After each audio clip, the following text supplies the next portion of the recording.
우리 집사람이라고 말하면서 이상건 씨는 마땅히 떠올려야 할 자기 아내를 떠올리지 않고 여류 시인을 떠올렸는데 그게 매우 야릇하고 외설적인 상상이라는 것을 자신은 깨닫지 못했다.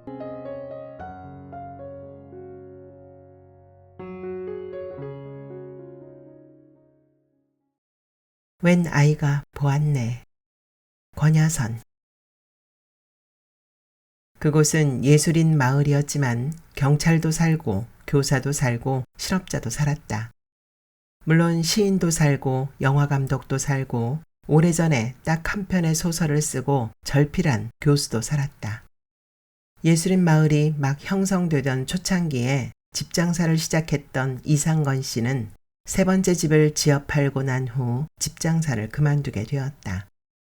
그해 유류파동이 나서 자재값이 폭등한 탓도 있었지만 아내의 몸이 쇠약해져 꽤나 가정적이었던 이상건 씨로서는 더 이상 바깥일에만 몰두할 수 없었기 때문이다. 그가 지어판 첫 번째 집과 두 번째 집에는 예술과 전혀 상관없는 사람들이 살고 있었지만 그중 한 집에 우리가 살고 있었다. 세 번째 집은 참으로 예술가다운 풍모를 지닌 사람에게 팔렸다. 갈색 베레모를 쓴 키가 작고 여윈 그 남자는 결혼한 지 얼마 안 되는 새신랑이라 했다. 이상건 씨의 은근한 신문이 밝혀낸 바에 따르면 유감스럽게도 그의 직업은 화가나 시인이 아니라 요리사라는 것이었다. 그러나 조금 더 밝혀내고 보니 다행스럽게도 그의 아내가 시를 쓴다고 했다. 냉정하게 보면 그녀는 진짜 시인이라기보다 허다한 시인 지망생에 불과했지만 이상건 씨는 둘을 구분할 필요를 못 느꼈다. 등단을 했든 못했든 시를 쓰면 의당 시인이었고 여자면 마땅히 여류 시인이었다. 이상건 씨는 태어나서 그때까지 여류 시인을 직접 본 적이 없었다. 이상건 씨가 그들 부부에게 판 세 번째 집은 뾰족한 예각을 이루는 초록빛 지붕 아래 4개의 둥근 아치 기둥이 서 있는 집이었다. 어찌 보면 조화롭지 않아 보이면서 뜻밖의 아슬아슬한 조화를 이루고 있는 귀엽고 우아한 집이었다.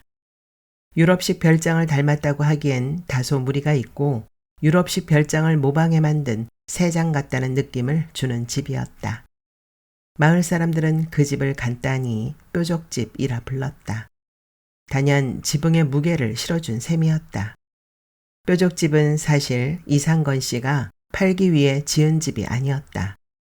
자신들 부부가 들어가 살려고 꽤 멋을 부려 지은 집이었는데 자재값 독촉이 심해져 당시 살고 있던 집을 급매물로 내놓을 수밖에 없는 형편이었다. 그런데 병약한 아내는 당장 살던 집을 팔고 새 집으로 이사해야 한다는 사실에 기함을 하여 더욱 골골 앓는 소리를 내는지라 이상건 씨로서도 엄두를 못 내고 망설이고만 있었다.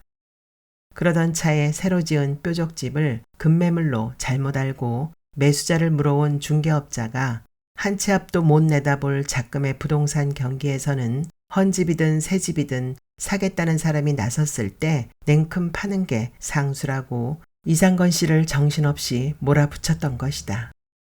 뾰족집을 판 후에 자재값도 폭등했지만 덩달아 집값도 폭등하는 바람에 결과적으로 이상건 씨는 조금 손해를 본 셈이었지만 자기가 지은 집에 여류 시인이 산다는 사실에 기꺼이 만족하기로 했다. 더구나 이사온 첫 해의 요리사는 넓은 마당 가장자리 담장을 뱅뱅 돌려가며 들장미를 심었는데 이것도 이상건 씨의 만족감을 상승시켰다. 뾰족집은 이상건 씨 집 마당에서 대각선 방향으로 내려다 보였다. 뾰족집을 바라보는 이상건 씨의 얼굴엔 다른 집으로 양자 보낸 자신의 아이가 양부모의 정성어린 양육으로 날로 예뻐지고 건강해지는 모습을 지켜보는 듯한 기쁨이 어려 있었다. 그러니 무엇보다 이상건 씨를 만족시킨 것은 바로 뾰족집 새댁의 미모였다. 게다가 여류 시인이라니 라고 이상건 씨는 감탄했다. 태어나서 그때까지 이상건 씨는 여류 시인처럼 아름다운 여자를 직접 본 적이 없었다. 소위 여류 시인의 미모가 예술인 마을의 비예술적 서민사회에 불러일으킨 반향은 실로 놀라웠다. 그녀의 외모는 무어라 설명하기가 복잡한 꽤나 독특한 종류의 아리따움을 지니고 있었다. 그것은 결코 우아하거나 자연스럽다고는 말할 수 없는 아름다움이었다. 조금만 과했더라면 천박해 보였을 예쁘장한 얼굴과 조금만 지나쳤더라도 기이해 보였을 작고 육감적인 몸매는 그녀가 살고 있는 뾰족집 같기도 했고 뾰족집을 둘러친 들장미 같기도 했다. 즉 그녀의 아름다움은 모던하고 이국적인 별장이 아니라 그것을 본떠 만든 새장처럼 인위적이고 조악했으며 스스로 고고한 백합이라기보다 때로 피어 눈길을 끄는 들장미 넝쿨처럼 끈질기고 난폭했다. 그 속에는 스스로의 아름다움을 속속들이 알고 있는 속물적인 뻔뻔미와 시시각각 그 효과를 상대방에게서 확인받고 싶어 안다라는 선병질적인 초조미가 섞여 있었다. 이렇게 말할 수도 있겠다. 그녀의 아름다움은 듣다 보면 어디서 많이 들어본 듯한 느낌을 주는 그녀의 자작시처럼 지극히 통속적이었으며 그 시를 읊는 그녀의 카랑카랑한 목소리처럼 숨막히게 조마조마했다고. 뾰족집이 예술인 마을에서 가장 아름다운 집은 아니었지만 들장미가 필 무렵이면 마을에서 가장 눈에 띄는 게 사실이었다. 초록빛 삼각 지붕 아래 소담스런 붉은 장미 넝쿨이 풍성하게 늘어졌다. 그러자니 이상건 씨가 멋을 부려 세워놓은 아치 기둥은 거의 돋보이지 않았다. 매년 늦봄에서 초여름까지 들장미가 봉오리를 맺기 시작해서 만개할 시기 동안 뾰족집 부부는 너른 마당에서 종종 야외를 열었다.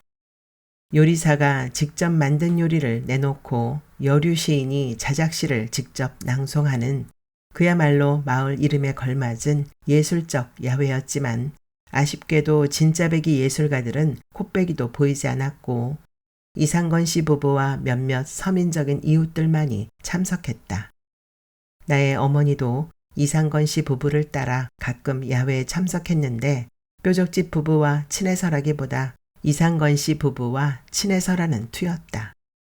어머닌 가장 좋은 원피스를 입힌 나를 앞세우고 굳은 식빵 같은 표정으로 주춤주춤 뾰족집 마당에 들어서곤 했다. 하는 행동이 남보기에 이상하리만치 어색해 보이는 사람이 있는데 슬프게도 내 어머니가 바로 그런 사람이었다. 어머닌 뾰족집 부부와 별로 친하지 않았고 친해질 생각도 없다고 말했지만 그들 부부의 일거수일투족에 적지 않은 관심을 갖고 있었다. 처음 그 야회에 참석하던 날 어머닌 내게 앙증맞은 넥타이가 달린 바둑판 무늬 원피스를 입혔다. 나를 본 여류 시인은 내 원피스의 넥타이를 살짝 들었다 놓으며 짧게 말했다. 참 이쁘구나.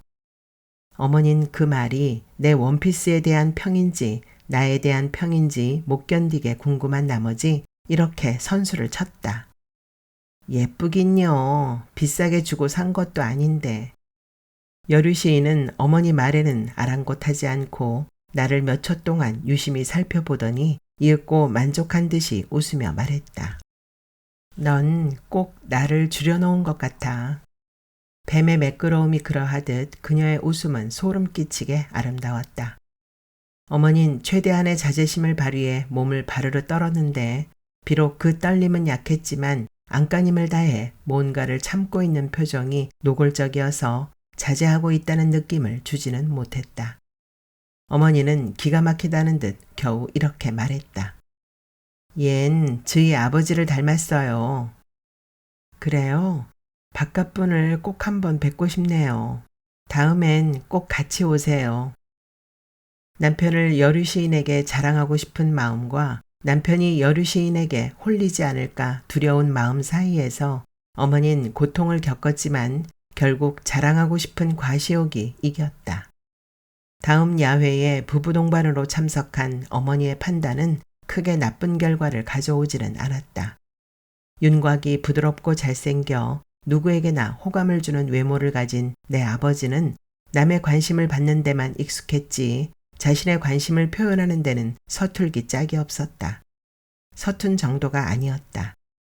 아버지는 감정의 영역에 있어서는 천생 수동적인 사람이었다.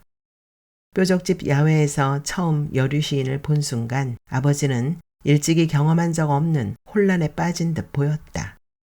그것은 마치 상대의 공격을 받아내는 데만 도 같은 수비수가 갑작스레 공격수로 잘못 발탁되었을 때 겪을 법한 당혹이나 공포감과 비슷했다.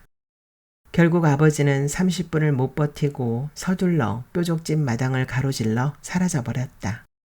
이후로 아버지는 뾰족집 야회에 참석하지 않았으며 시간이 지나서 가까스로 거울처럼 매끈한 평정을 되찾고서야 크게 만족했다. 그렇다. 내 어머니는 못생겼고 여류 시인은 예뻤다. 그러나 극단적인 용모 차이에도 불구하고 그들은 하나의 특징을 공유하고 있었는데 그것은 지나치게 자기 외모를 의식하는 태도였다. 다소 잔혹한 표현이긴 하지만 내 어머니가 길고 못생긴 말상의 하녀가 갖는 투박하고 저돌적인 어색함을 지녔다면 여류 시인은 똑따먹게 예쁜 화류계 여인이 갖는 자기적이고 교태 어린 어색함을 지녔다. 어머니를 점점 예쁘게 만들고 여류 시인을 점점 추하게 만든다면 딱 중간 지점에서 외모뿐 아니라 성격까지도 쏙 빼닮은 쌍둥이 자매가 기적처럼 탄생할 법도 하였다. 따라서 등을 맞댄 샴 쌍둥이처럼 다른 방향을 바라보도록 운명 지워진 두 여자는 만나자마자 신비로운 육감으로 서로를 알아보았음에 틀림없다. 여류 시인의 소름 끼치는 미소와 그것을 본 어머니의 전율이 바로 그 증거였다. 여류 시인의 눈빛은 차가운 경멸로 반짝였고 내 어머니의 눈빛은 열렬한 혐오로 빛났다. 어머니가 이상건 씨 부부, 아니 정확히 말해 이상건 씨 아내와 부쩍 가까워진 시기 또한 뾰족집 부부가 이사 온 지 얼마 지나지 않아서였다. 이전까지만 해도 어머니는 이웃 여인들 중 젠체하는 이상건 씨 아내를 가장 꺼려하던 터였다. 두 여자가 뾰족집 여류 시인에 대해 처음으로 이야기를 나누던 순간을 난 똑똑히 기억하고 있다. 그 가엾은 애심이 엄마가 하도 걱정을 하면서 점이라도 치러 갈까 어쩔까 망설이니까 글쎄 뾰족집 새댁이 그럼 자기가 따라가 줄 테니 한번 가보자면서. 여기서 어머닌 목소리를 낮춰 이상건 씨 아내에게 속삭였다. 쇳불도 당기며 빼랬다고 하더군요. 아, 네. 전 독실한 신자라 점 같은 게 무슨 도움이 될까 의심하지만 힘없이 고개를 늘어뜨린 채 옹알거리던 이상건 씨 아내가 벼랑간 산삼을 다려먹은 환자처럼 고개를 번쩍 들고 눈을 크게 떴다. 뭐라고요? 당기며라고요? 어머닌 그럴 줄 알았다는 듯 자신만만하면서도 약간 비굴한 미소를 지었다. 그것은 내가 자주 보는 미소였는데 자신의 소중한 외동딸인 내가 실수를 저질렀을 때 그걸 빤히 알고 있으면서도 요리조리 나를 떠보다가 마침내 막다른 골목에 몰린 내 입에서 엉겹결에 이전의 진술과 모순된 진술이 튀어나왔을 때 짓는 미소와 비슷했다. 자신의 지혜로움이 상대의 어리석음을 백일하에 드러내고 말았다는 기쁜 승리감과 상대를 그런 극한적 상황까지 몰아붙인 데 대한 비굴한 참회 같은 것이 뒤섞인 대단히 어색한 미소였다. 어머닌 주먹 쥔 손을 몸쪽으로 힘차게 당기며 단언했다. 그래요. 쇳불도 당기며라고요. 어머나, 그건... 이상건 씨 아내가 가느다란 손가락이 돋보이는 우아한 손짓으로 입을 가렸다. 내가 이 귀로 분명히 들었어요. 어머니가 마디 굵은 손가락으로 자기 귀를 가리키며 이렇게 말하는 순간 이상건 씨 아내의 눈이 묘하게 빛났다. 두 여자는 잠시 눈싸움을 하듯 마주보다가 이내 웃음을 터뜨렸다. 한 여자는 가늘고 높은 새 소리로, 한 여자는 크고 씩씩한 염소 소리로. 그때 나는 이미 내 손금을 보듯 분명히 알았던 것 같다. 나와 꼭 닮은 큰언니 같은 뾰족집 여류 시인이 예술인 마을에서 그다지 오래 살지는 못하리라는 것을. 요리사는 시내 유명 호텔 주방에서 일한다고 했다. 일주일은 늦게 출근해 늦게 퇴근하고 일주일은 일찍 출근해 일찍 퇴근하는 시간제 교대 근무였다. 뾰족집 여류 시인은 남편이 이른 퇴근을 하는 주에는 거의 매일 저녁 버스 정류장에 나가 남편을 기다리곤 했다. 마을 여자들은 오후 5시 무렵 양산을 쓰고 드레스풍의 홈웨어를 입은 여류 시인이 버스 정류장을 향해 한들한들 걸어가는 모습을 발견하면 요리사가 일찍 퇴근하는 주라는 걸 알았다. 마을 사람들 또한 버스 정류장에 내렸을 때 인형처럼 화사하게 미소 짓고 있는 여류 시인을 보면 요리사가 일찍 퇴근하는 주라는 걸 알았다. 그녀의 존재는 남편의 이른 퇴근을 알리는 광고판과 같았다. 그 광고를 본 사람들은 이번 주가 왠지 좀 특별한 주라는 인상을 받았고 내놓고 말하지는 않았지만 혹시 저녁 무렵 뾰족집에서 새로 구운 빵이나 쿠키를 먹으러 오라는 초대가 오지 않을까 은근한 기대를 품었다. 물론 내 어머니는 버스 정류장에 나가 남편을 마중하는 행위에 대해 가차없는 비난을 퍼부었다. 남편한테 잘 보이고 싶으면 얌전히 집에서 기다리면 되는 거예요. 온 동네 남자들에게 다 잘 보이고 싶으니까 그렇게 기어이 떨쳐 입고 나가 보란 듯이 기다리는 거죠. 낯간지럽게 시리. 대부분의 동네 여자들은 어머니의 말에 고개를 끄덕였지만 그 중에는 다른 의견을 가진 여자들도 있었다. 특히 내 어머니가 그 가엾은이라는 형용을 빼고는 부르지 않는 애심이 엄마가 그랬다. 그 가엾은 애심이 엄마는 평생 남편을 마중하러 나간다는 생각을 머릿속에 떠올려 본 적이 없었다. 그 놀라운 생각만으로도 머릿속에 작은 폭발이 일어난 듯 했다.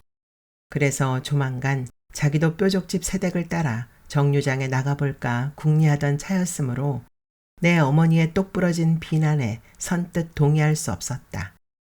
비록 금술이 좋은 편은 아니었지만 실은 매우 나쁜 편이었다. 애심이 엄마는 남편을 마중한다고 하는 천지개벽할 아이디어의 실현을 놓고 한동안 마음이 달떠 있었다.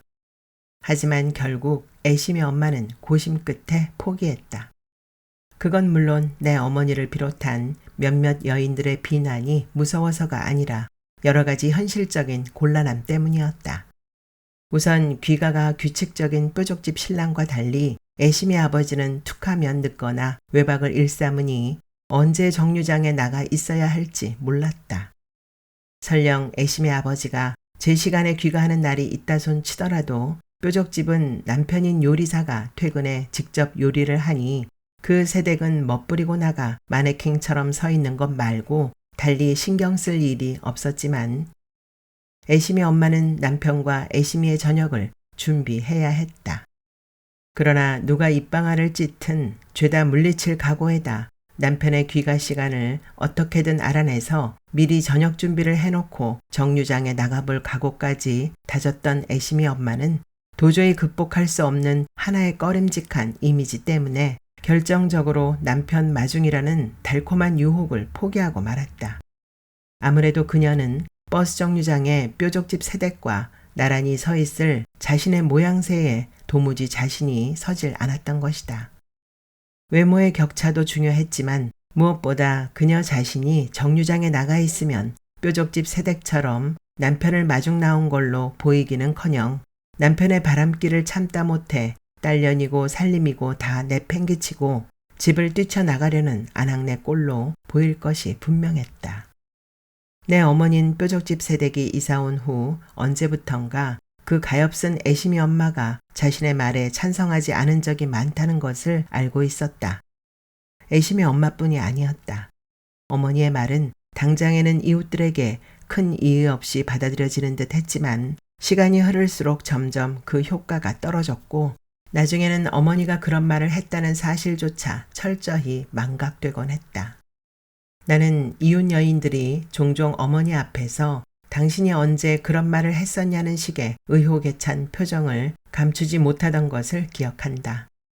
어머닌 이웃들의 이런 반응이 자신의 밉상에서 기인하는 것이라 여길 정도로 자신의 모든 불운을 철두철미 외모 탓으로 돌렸다. 어쩌면 그것은 부분적으로 진실이었을지 모른다. 그러나 대부분은 진실이 아니었는데 어머니의 문제는 외모에 있다기보다 외모를 탓하는 삐뚤어진 마음과 모난 자존심에 있었기 때문이다.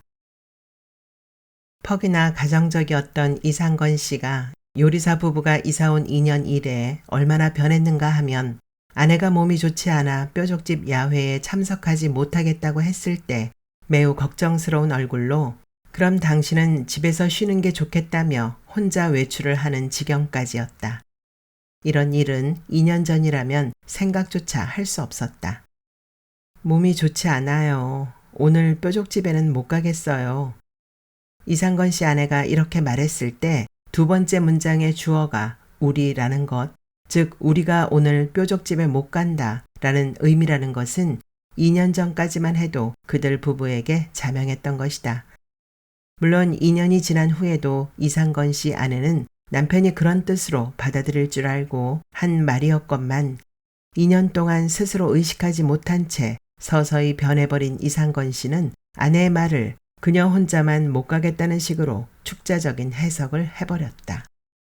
몸이 좋지 않은 사람은 아내뿐이고 사실 이상건 씨는 허약한 아내의 수준에 맞추느라 산책이든 운동이든 놀이든 교제든 지나치게 자제해온 탓에 에너지가 남아돌 정도로 축적된 상태이긴 했다. 뾰족집에 못 가는 사람도 아내뿐인 것이다. 역사적 맥락을 상실하고 현재적 정당성만 확보한 사람들이 흔히 그렇듯 이상건 씨는 자신만만하게 이런 말까지 덧붙였다. 당신 너무 걱정하지 말아요. 아프면 쉬어야지. 내가 뾰족집 안주인에게 잘 얘기하면 이해해 줄 거요. 또한 관계의 가변성을 이해 못하고 자기 중심적으로만 살아온 사람들이 흔히 그렇듯 이상건 씨 아내는 망연자실하여 아침부터 시작된 두통이 급속도로 악화되는 것을 느꼈다. 더구나 남편의 말투와 태도 속에는 아내가 범한 대단한 결례를 어떻게든 자신이 용서받아 보겠다는 식의 굴욕적인 결연함까지 내포되어 있어 한층 더 분하고 억울했다. 그들이 마치 황후의 초청을 받은 한미한 가문의 부부이기라도 한양 말이다. 이상건 씨가 뾰족집 야회에 늦을세라 서둘러 나가버린 후에야 그의 아내는 남편에게 극심한 육체적 고통을 호소한다든가 아니면 남편을 은근하게 돌려치는 말로 나무란다든가 하는 모종의 조치를 취했어야 하지 않나 하는 회한을 느꼈다. 그녀는 있는 힘껏 그래봤자 그녀에겐 다른 여자들의 평소 음성에 불과하게 느껴졌지만 이렇게 외쳤다. 그 여자는 쇳불도 당기며 빼랬다는 여잔데 채! 흥! 이상건 씨는 휘파람을 불며 집을 나섰다. 67걸음 남짓 걸어 모퉁이만 돌면 뾰족집 대문이었다. 야외에 참석하러 가는 날은 유난히 그 모퉁이를 도는 느낌이 새로웠다. 그 모퉁이는 환상적 동화의 세계로 들어가는 입구 같았다. 여류 시인과 한 동네 주민으로 산 지 어느덧 2년째라니 이상건 씨는 새로운 감회에 사로잡혔다. 시간이 흐를수록 이상건 씨는 뾰족집 여류 시인이 젊은 나이나 어여쁜 생김새와 다르게 참으로 관대하고 어른스러운 성품을 지니고 있다는데 높은 점수를 줄 수밖에 없었다. 남편을 꼬박꼬박 마중 나가는 것이라든가 야회가 있을 적마다 잊지 않고 끝집 노부부를 초청하는 것만 봐도 알 수 있었다. 오늘도 끝집 노부부가 참석할까 하고 이상건 씨는 설레는 마음으로 모퉁이를 돌며 생각했다. 끝집 노부부가 사는 집은 산자락으로 통하는 언덕의 계단 맨 끝에 있었다. 한참 외진 데다 노부부 자체도 워낙에 뚱하고 괴팍해 예나 지금이나 그들과 마을 사람들 사이에는 거의 왕래가 없다시피 했다. 여류 시인이 그런 외진 곳까지 찾아가 굳이 초대를 넣은 것도 기특한 일이지만 끝집 노부부가 초대에 응해 노구를 이끌고 야밤에 뾰족집 마당에 와 앉아있다는 것은 어지간한 정성과 살가움이 없고서는 가능하지 않은 일이었기 때문이다. 아니나 다를까 뾰족집 마당에 들어서자마자 이상건 씨는 끝집 노부부가 우울한 자태로 나란히 앉아있는 모습을 발견했다. 그러니까 뾰족집에서 마지막 야회가 열리던 그날 끝집 부부는 일찍부터 뾰족집 마당 정중앙에 떡하니 자리를 잡고 앉아 있었다. 이후에 많은 사람들로 하여금 혹시 당시에 놓쳐버린 이상한 낌새가 없었는지 수십 번이나 기억을 더듬도록 만들었던 그날의 야훼는 그러나 내 눈에도 특별히 이상한 점은 없었다. 모든 것이 예전의 야훼와 똑같았다. 초대된 여인들이 갑자기 무슨 요조 숙녀라도 된 듯 상냥하고 느릿느릿한 말투로 얘기한 것도 그랬고, 초대된 남자들이 형식적인 인사와 쓸데없는 배려를 남발하다가 별로 우습지도 않은 얘기에 일제히 웃음을 터뜨린 것도 그랬다. 그날의 유일한 사건이라고는 여류 시인이 내 어머니에게 먼저 말을 붙여온 정도였다. 여류 시인은 어머니에게 바깥분이 국어 선생님이시니 집에 책이 많지 않느냐고 물었다. 사실 여류 시인이 예술인 마을에 이사온 후로 많은 이웃들에게 가장 많이 묻고 다닌 것이 대개 책이 많은지 하는 것과 책을 빌리러 가도 좋은지 하는 것이었는데, 어머니에게는 2년 만에야 겨우 물을 기회를 잡은 데 불과했다. 어머니는 책을 빌려주기 싫은 기색을 감추기 위해 집구석에 변변히 읽을 만한 책이 없다고 대꾸했는데, 그 변변하지 못한 말투가 빌려주기 싫은 기색을 한층 노골적으로 드러냈다. 여류 시인은 약간 놀라고 실망한 듯 했지만 뭐라고 더 말을 하지는 않고 보일 듯 말 듯한 미소만 지었다. 그것은 아주 적절히 사용된 소량의 인공 조미료 같은 맛이 나는 미소였다. 그 미소를 보고 있노라면 미인을 매혹적으로 완성시키는 것은 혹시 약간의 천박함이 아닐까 싶은 생각마저 들었다.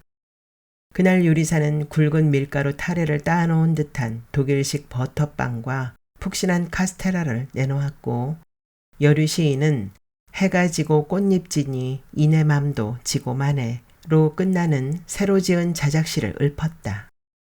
이상건 씨 또한 평소와 똑같이 요리사 뒷공무니만 졸졸 따라다녔다. 이상건 씨가 뾰족집 야회에 참석하는 주된 이유는 오로지 요리사와 대화를 나누기 위해서인 듯 보였다. 그건 누가 봐도 사실이었다. 이상건 씨는 여류 시인과는 한두 마디 인사를 나누는 신용만 하고 야회가 끝날 때까지 줄곧 요리사와 함께 있었다. 그는 보조 요리사처럼 요리사에게 시시콜콜 질문을 해댔고, 요리사가 그 질문에 대답을 하면 그 내용이 아무리 하잘것 없는 것이라 하더라도 집중적으로 기억해 두느라 정신이 없었다. 특히 요리사가 이건 우리 집사람이 싫어하는 양념이 들어갔습니다만 이라든가 이건 우리 집사람이 제일 좋아하는 음식입니다 라고 말할 때면 10배쯤 더 열렬히 경청하는 이상건 씨였다. 그러나 이상건 씨의 이런 행태가 그 아내의 우려를 잠재우기는커녕 더 북돋을 만한 심각한 상황이라는 것 또한 누가 봐도 분명했다. 남편이 이러다 뾰족집 백치 미인에게 미혹되는 건 아닐까 전전긍긍하는 이상건 씨 아내의 우려는 그야말로 순진하고 시의적절치 못한 고민이었다. 이상건 씨로서 정말 궁금한 것은 여류 시인에게 어떤 치명적인 매력이 있느냐 하는 것이 아니었다. 그것은 이미 이견의 여지가 없이 밝혀진 진실이나 다름없었다. 이상건 씨는 그 바싹 여윈 다리로 그런 따위의 1차적인 문제를 단번에 성큼 뛰어넘어 저 귀엽고 예쁜 여류 시인을 사로잡아 수중에 넣은 뾰족집 요리사에게 대관절 어떤 치명적인 매력이 있느냐 하는데 이르러 있었다. 그는 요리사의 흉내를 내어 우리 집사람이란 호칭을 남몰래 발음해보기도 했다. 아내도 와이프도 아니고 젊은 사람이 우리 집사람이라는 호칭을 쓰는 것이 특이하게 생각되었다. 그러나 좀 더 깊이 생각해보니 우리 집사람이라는 호칭 속에는 대단히 정겨운 소유의 개념이 깃들어 있는 듯 여겨졌다. 우리 집사람이라고 말하면서 이상건 씨는 마땅히 떠올려야 할 자기 아내를 떠올리지 않고 여류 시인을 떠올렸는데 그게 매우 야릇하고 외설적인 상상이라는 것을 자신은 깨닫지 못했다.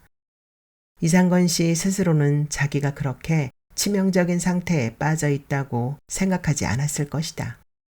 그러나 그래서 그의 상태는 더 나빴고 벗어날 길이 없어 보였다.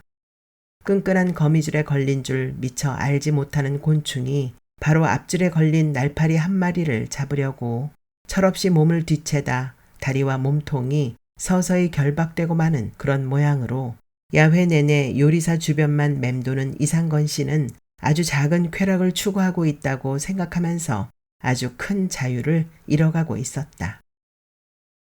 야회가 끝날 무렵엔 어김없이 내가 불려나가 새로 배운 동요 하나와 흘러간 가요 하나를 불렀다. 노래가 끝나고 박수가 터져 나왔을 때 나는 예쁘게 인사를 한 후 매일 거울을 보며 연습한 대로 여류 시인과 똑같은 미소를 지으려 애썼다. 결국 시작부터 끝까지 그날 야회에 이상한 점은 하나도 없었다. 다음 날 뾰족집 여류 시인이 사라졌을 때 그야말로 분분했다. 불치병을 앓고 있다는 낭만적인 소문부터 바람이 나서 도망갔다는 모함적인 소문까지 남자들에게는 폐병이니 백혈병이니 하는 쪽이 낭만적으로 들렸을지 모르지만 여자들에게는 바람이 나서 도망간 쪽이 훨씬 낭만적으로 들렸다. 물론 그쪽은 소박한 낭만을 넘어 뭔가 퇴폐적이고 비극적인 냄새까지 풍기긴 했지만 그래서 한결 더 낭만적이었다. 바람이 나서 도망갔다는 주장을 하는 쪽에 가장 주된 관심은 바람난 상대가 누구인가 하는 것이었다. 우선 그 상대로 추측되는 남자들은 그녀의 종적이 묘연해지던 그즈음 마을에서 사라진 남자들이었다. 그런 남자는 많지 않았다. 여자들이 제일 먼저 점찍은 상대는 칼갈이 사내였다. 한 달에 한두 번쯤 마을에 들르곤 하던 사내가 여류 시인이 사라진 후 한 달 반째 마을에 들르지 않고 있었기 때문이다. 칼갈이 사내는 비록 다리를 절긴 했지만 인물이 자로잰 듯 반듯했다. 마을 여자들 눈에 수도가에 앉아 햇살을 받으며 약간 고개를 갸웃한 채 칼을 가는 그 사내의 콧날은 가히 고혹적이라 할 만했다. 칼 가는 일에 어울리지 않는 지적인 용모와 과묵함이 한 달에 한두 번은 중년의 여자들을 소위 간지럼 타는 소녀로 되돌려 놓곤 했다. 그러나 칼갈이 사내가 다시 나타난 순간 소문은 수그러들었다. 그 다음 의심쩍은 인물은 아라비아 어딘가로 발령이 나 떠난 애심이 아버지였는데 그 양반이 가엾은 애심이 엄마에게는 사우디인지 어디인지 간다고 해놓고 여류 시인과 주랭랑을 친 게 분명하다는 의혹이 마을 여자들 사이엔 파다했다. 워낙에 애심이 아버지가 바람둥이 남봉꾼이었던 탓도 있지만 언제부턴가 바람기가 시들시들 눕기 시작한 후에도 뾰족집 일이라면 물불 안 가리고 덤벼들어 마당 삽질이며 연탄 보일러 관리며 물 새는 지붕 막는 일까지 집장사로 잔뼈가 굵은 이상건 씨를 젖혀두고 날름 도맡은 데다 뾰족집 야회에 초대받아 오면 어지간한 남자는 혼자 들기 어려운 마당 정원석을 툭하면 번쩍 들었다 내렸다 하며 여류 시인에게 여긴 웃는 게 낫지 않을까요? 어쩌고 수작을 걸며 힘자랑을 해 보이는 등 유난스레 그 집 일에 각별했던 것도 한몫했다. 그 가엾은 애심이 엄마가 남편이 사우디에서 보낸 첫 편지라며 국제 우편임의 분명한 봉투를 동네방네 돌리고 난 후에도 소문은 좀처럼 가라앉지 않다가 그 국제 우편이 규칙적인 간격으로 오는 데다 마침내 그 우편물 속에 사우디인지 어딘지는 모르겠으나 낯선 이국 땅에서 찍은 게 분명한 사진이 동봉되어 온 이후에야 소문은 꼬리를 감추었다. 다음 인물은 아무래도 오리무중인 것이 도대체 예술인 마을의 테두리라는 것이 워낙에 조그마한 데다 거기 사는 남자라고는 대부분 가정을 갖고 규칙적으로 직장을 오가는 수준이었고 타지 사람도 크게 마을에 들락거리지 않는 탓이었다. 뾰족집 여류 시인이 사라지기 전 치과 치료를 받았다는 사실이 알려진 후 한동안 시장 입구 치과 건물을 살피는 마을 여자들의 눈빛이 심상치 않았다. 도대체 누구일까 하는 의문과 누구라며 하는 소문이 끊이지 않는 동안 뾰족집 요리사는 마을 사람 누구와도 말을 섞지 않은 채 조용히 살고 있었다. 이상건 씨만이 유일한 예외였다. 요리사는 여전히 시내 호텔에 출근하고 있었지만 여류 시인이 광고를 해주지 않았으므로 마을 사람들은 요리사가 언제 일찍 퇴근하고 언제 늦게 퇴근하는지 알 수 없었다. 그래도 그렇지 오다 가다 우연이라도 만나지련만 이상하게도 뾰족집 요리사와 길에서 마주치는 일은 마을 사람들에게 점점 드문 일이 되고 말았다. 여류 시인의 감쪽 같은 증발로 인해 가장 큰 아쉬움과 안타까움을 느낀 사람은 이상건 씨 아내였다. 자신이 참석하지 못한 마지막 야회에 대해 이웃들에게 아무리 꼬치꼬치 캐물어도 한결같이 이상한 점은 조금도 없었다는 대답만 돌아왔다. 이웃 여인들이 그렇게 무디고 둔한 데 대해 이상건 씨 아내는 경악했다.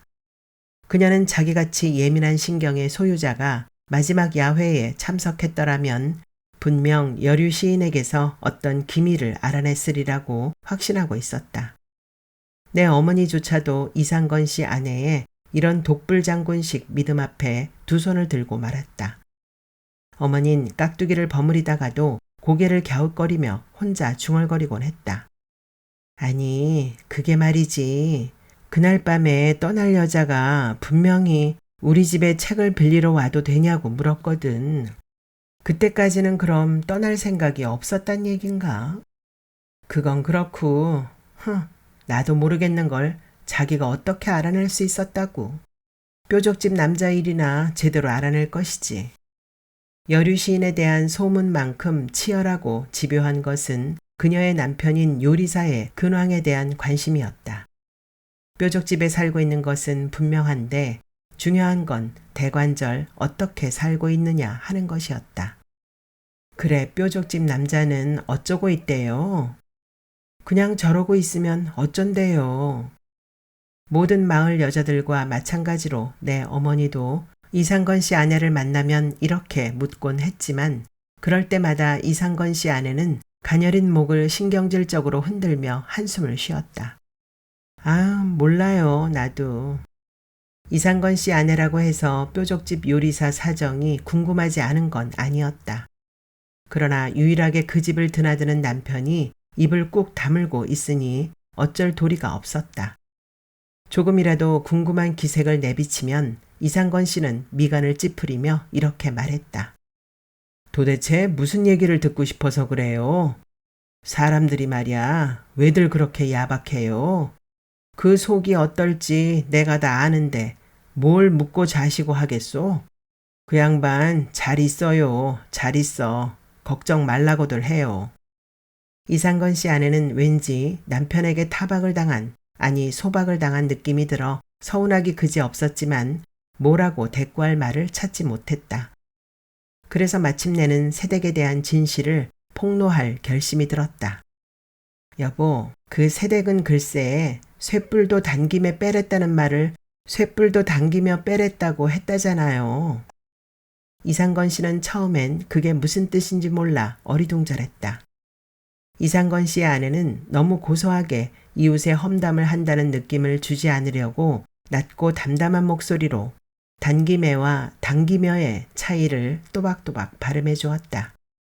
그제야 알아들은 기색을 보인 이상건 씨는 그러나 새댁의 착오에 대해서 아내가 은근히 기대했던 바와는 전혀 상반된 평가를 내렸다. 옳거니 그런 게 바로 시라는 거요. 허허, 그럼 쇳불을 당기며 빼지 밀며 빼겠소? 뾰족집 여류 시인은 있을 때도 그랬지만 사라진 뒤에도 마르지 않는 샘 같은 존재였다. 마르지 않는 샘은 그 샘물을 달게 마시는 사람들에게는 기적과 은혜의 대상이지만 그 샘의 물을 다 퍼내고 그 바닥을 드러내라는 명령을 받은 사람들에게는 고역과 원망의 대상이었다. 뾰족집 여인을 대하는 마을 사람들의 태도도 그렇게 둘로 나뉘었다. 남자들이 다 그 샘물을 달게 마신 건 아닌 듯 이를테면 내 아버지처럼 샘의 그림자만 보고도 주랭랑을 친 축도 있었으니까.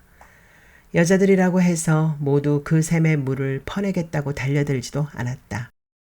애심이 엄마처럼 샘 주변을 하염없이 맴도는 축도 있었으니까. 아마도 여자들 중에서 뾰족집 여류 시인을 가장 선망했던 그 가엾은 애심이 엄마는 여류 시인에 대해 지나친 억측이 난무할 때면 용기를 내어 이렇게 말하곤 했다. 까만 옷에 희끗희끗 달라붙은 먼지를 떼내봐요. 그게 어디 희던가요? 워낙 시커먼 데 붙어 있다 보니 희게 보이는 거죠. 모두들 그래서 하는 투로 쳐다보면 그녀는 얕은 한숨을 내쉬며 이렇게 말했다. 튀는 사람이 자기가 튀려고 해서 튀는 게 아니에요. 바탕이 튀게 하는 탓이 큰 거죠. 말이 끝나고 몇 초 후에 한바탕 소동이 벌어졌다. 아니, 바탕이 뭐 어쨌다는 거예요? 우리 바탕이 시커멓다는 얘긴가 봐요. 그러니까 그 새댁이 자기가 튀려고 해서 집을 튀어나간 게 아니라 우리 때문에 집을 튀어나갔다는 건가? 살다 별소리를 다 듣겠군요. 뾰족집 여류 시인에 대한 반감과 저기로 똘똘 뭉친 마을 여인들이 벌떼처럼 들고 일어나 잉잉대고 공격하면 그 가엾은 애심이 엄마는 결국 굴복하여 그런 뜻이 아니었다고 훌쩍거리며 참여하곤 했다. 돌이켜보면 그런 애심이 엄마의 모습이야말로 마을 여인들 중 누구보다 아름답고 진실해 보였던 것 같다. 외모가 아름답지 못한 사람이라고 해서 그 자체로 추하지는 않았다. 못난 걸로 치자면 애심이 엄마도 내 어머니의 버금가는 수준이었다. 그러나 누가 저 샘의 물을 다 퍼내라고 시켰는지 몰라도 내 어머니를 비롯한 마을 여인들 대부분이 기필코 저 존재의 바닥을 보고 말겠다고 추함의 극치를 드러냈던 데 비해 애심이 엄마는 낯설고 신비로운 존재의 출현에 잠시나마 설렜던 마음을 쉽게 부정하지 않으려는 은장도처럼 작은 용기를 품고 있었다. 저녁 무렵 나는 강아지를 데리고 뾰족집 앞을 지나가다 이상건 씨가 헐레벌떡 뾰족집을 향해 뛰어오는 것을 보았다. 늦더위가 기승을 부리고 있긴 했지만 이상건 씨는 내 강아지보다 더 헐떡이고 있었다. 이상건 씨는 배를 누르지 않고 다급히 대문 옆에 달린 작은 쪽문을 두드렸다. 나요, 나. 이상건이요. 거기 없어? 그는 문을 두드리던 주먹을 그대로 쥔 채 가만히 서 있다가 다시 문을 두드렸다. 나요, 나. 이상건이요. 안에서 아무 반응이 없었지만 이상건 씨는 복서처럼 양 주먹을 쥐고 다시 문을 두드렸다. 난 그렇게 이상건 씨가 몇 번이고 문을 두드렸다 멈췄다 하는 것을 지켜보느라 앞으로 튀어나가려는 강아지 목줄을 살짝 당겼다. 아직도 안 왔나? 올 때가 됐는데. 이상건 씨가 내 쪽으로 몸을 돌렸을 때 나는 그를 보지 못한 척 허리를 꼿꼿이 세우고 천천히 걸음을 옮겼다. 목줄이 헐거워진 강아지가 사뿐사뿐 뛰었다. 이상건 씨는 나를 보았음에 분명했지만 평소처럼 다정하게 내 이름을 부르거나 말을 걸어오지 않았다. 그것이 내 호기심을 부채질했다. 이상건 씨가 뾰족집 쪽문을 마구 두드리는 것, 그리고 나를 보았으면서도 아는 척하지 않은 것. 이것은 그가 뾰족집 요리사와 단둘이 기묘한 얘기를 나누고 싶어 한다는 것을 의미했다. 내가 모퉁이를 돌았을 때 길 끝에서 누군가 걸어오는 것이 눈에 띄었다. 처음에 나는 그를 알아보지 못했다. 예전에 늘 쓰고 다니던 갈색 베레모를 쓰고 있지 않아 나이에 비해 빈약한 머리숱이 그대로 드러난 요리사는 삽시간에 늙어버린 것처럼 초라해 보였다. 그를 알아본 순간 나는 얼른 목줄을 당겨 강아지를 세운 후 품에 안았다. 요즘 들어 부쩍 피로에 찌든 듯 보이는 어머니를 기쁘게 해주기 위해서라도 요리사와 이상건 씨가 어떤 얘기를 나누는지 알아야 했다. 그리고 내가 매일 거울을 보며 연습하는 미소의 효과도 확인하고 싶었다. 내가 가볍게 뛰어가 인사를 하자 요리사는 주춤했고 좀 놀란 눈치였다. 나는 무언가를 기다리는 눈빛으로 요리사를 올려다보며 살짝 웃었다. 개를 좋아하니? 요리사가 물었다. 네. 그래, 귀엽구나. 난 그 말이 강아지에 대한 평인지 나에 대한 평인지 궁금했지만 가만히 미소만 지었다. 그래, 그럼. 나는 요리사가 다시 걸음을 떼어놓는 순간을 놓치지 않고 자연스럽게 몸을 돌려 그와 나란히 걷는 자세를 취했다. 그가 뭔가 거부의 몸짓을 취하기도 전에 나는 가느다란 팔을 뻗어 앞을 가리키며 종달새처럼 환희에 찬 목소리로 외쳤다. 뾰족집 아저씨, 어서 가요. 저기서 사장님 아저씨가 아까부터 기다리고 계세요. 마지막 야회 이후 처음 들어가 본 뾰족집 마당은 나를 놀라게 했다. 담장 너머에서도 어렴풋이 느낄 수 있었지만 그 퇴락함은 상상을 넘어섰다. 어쩌면 야외 때의 조명이나 북적거림이 없어서 더 황폐해 보였는지도 모른다. 잔디밭은 길게 자란 잡초더미에 뒤덮였고 들장미 넝쿨은 시든 채 뭉쳐져 담장 아래 시커먼 바위들과 함께 뒤엉켜 있었다. 요리사와 이상건 씨는 현관 앞 두 번째와 세 번째 아치 기둥에 탁자를 놓고 커피를 마셨다.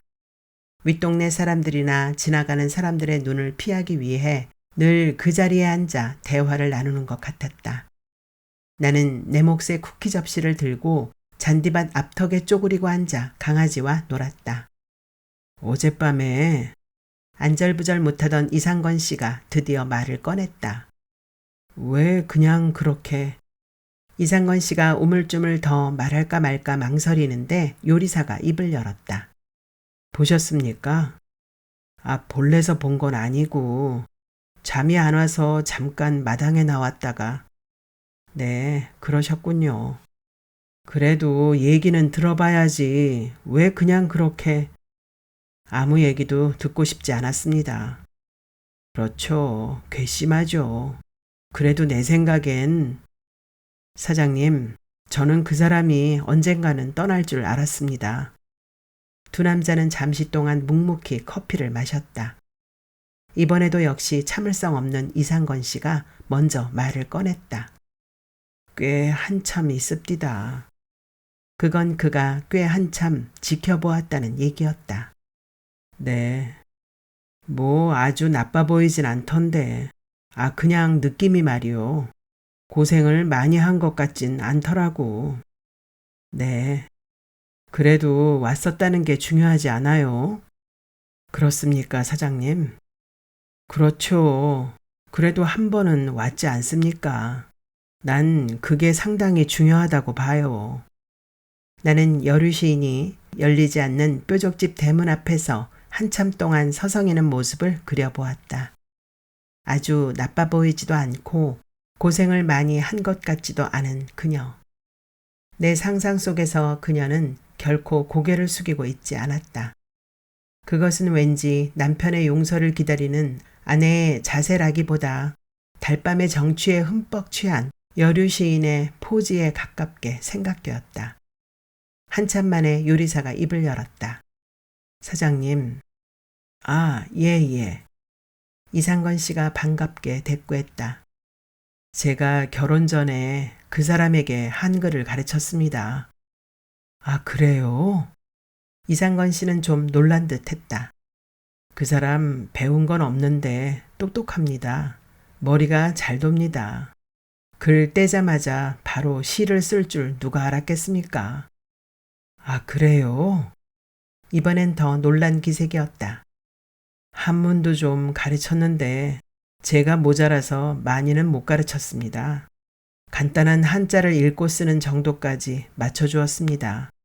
그런데 한자로 한시를 쓰겠다는 겁니다. 허허, 그참. 이상건 씨는 이제 놀라기를 포기한 눈치였다. 머리 하나는 무섭게 팽팽 돌아가는 여자입니다. 그렇군요. 사장님. 예. 그 사람 다시 안 옵니다. 어이쿠. 이상건 씨가 커피를 쏟은 모양이었다. 여류 시인이 다시 안 온다는 요리사의 말은 이상건 씨에게도 다시 오지 말라는 뜻처럼 들렸다. 그걸 어떻게 알아요? 이상건 씨가 억울한 일이라도 당한 말투로 물었다. 전 압니다. 뭐 그럴 수도 있겠지만 그래도 내 생각에는 그 사람이 이 사장님을 좋아했습니다. 이 말이 이상건 씨의 넋을 완전히 빼놓았다. 아이고, 나같이 시커멓고 삐쩍 마른 사람이 뭐가 좋다고. 말해놓고 보니 이상건 씨 스스로도 이상한 모양이었다. 허여멀겋고 풍채가 그럴싸했다면 여류 시인이 좋아해도 괜찮았다는 말인지 뭔지. 어색해진 이상건 씨가 공연히 헛기침을 하고 수선을 떠는 소리가 들렸다. 이후 오랫동안 두 남자는 말없이 앉아 있었다. 나는 왠지 모르지만 이 얘기를 어머니에게 하지 말아야겠다고 결심했다.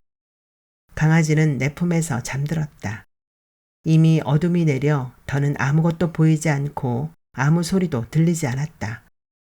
유행과 같은 시, 코끝을 맴도는 향수, 관자놀이를 울리는 웃음소리, 가슴깨가 터질 듯 옥죄는 실내용 드레스, 풍성하게 늘어진 들장미 송이와 끝없이 휘돌며 도망치는 넝쿨 가지들. 그때 나는 캄캄한 어둠과 혼란스러운 상념 속에서 어떤 아름답고 매혹적인 운명의 모서리가 뾰족하게 솟구치는 것을 보았는데 그것이 가시면류관처럼 쓰라린 내 미래이기도 하리라는 것은 미처 알지 못했다.